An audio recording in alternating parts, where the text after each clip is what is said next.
আসসালামু আলাইকুম। আমি প্লাস টিভির ডিভিশনাল হেড রেজাউল হাসান কাইসার। আমার সিটিতে ক্রাইম টিভির একজন বিভাগীয় প্রধান।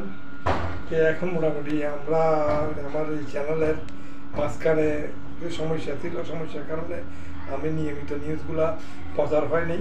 ওটার জন্য আমি আমার গ্রাহক যারা আছে, আমার দর্শক যারা আছে, তাদের কাছে আমি আন্তরিকভাবে দুঃখিত। ইনশাল্লাহ আমরা নতুনভাবে এই 1 তারিখ থেকে ভালোভাবে আমরা নিউজগুলো প্রচার করবো। এমনকি ঢাকাতে আমার যে সিটির ক্যাম্প টিভি আছে, ওইখানেও আপনারা আমাকে দেখবেন। আমি ঢাকা চিটাগাং দুটাই মিলে কন্ট্রোল করে রাখবো। তোমরা এই প্লাস টিভি আর ঢাকাতে গিয়ে সিটির ক্যাম্প টিভি দুটা মোটামুটি নিউজ দুটার মধ্যে মোটামুটি সেই নিউজটা আপনি এই প্লাসেও দেখবেন। আপনি এই প্লাসের যে নিউজটা আবার সিটি টিভি দেখবেন। তো মোটামুটি আমার বন্ধু আসগর আলী মানিক, সে এখন বিভিন্ন ব্যবসার কারণে সে বিভিন্নভাবে আগে থাকতেছে। সে অতি রিকোয়েস্ট করে বলতে না, আমার এই ঢাকা তো প্রত্যেকে দেখতে হবে। তাই মোটামুটি আমি তার কথার আগে বন্ধুর কথা ফেলে দিতে পারিনি।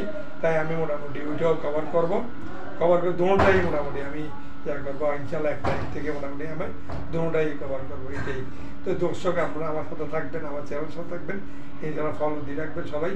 ইনশাল্লাহ যেন ভুলভাল দিয়ে কিছু বলে ক্ষমা করে দেবেন। আসসালামু আলাইকুম।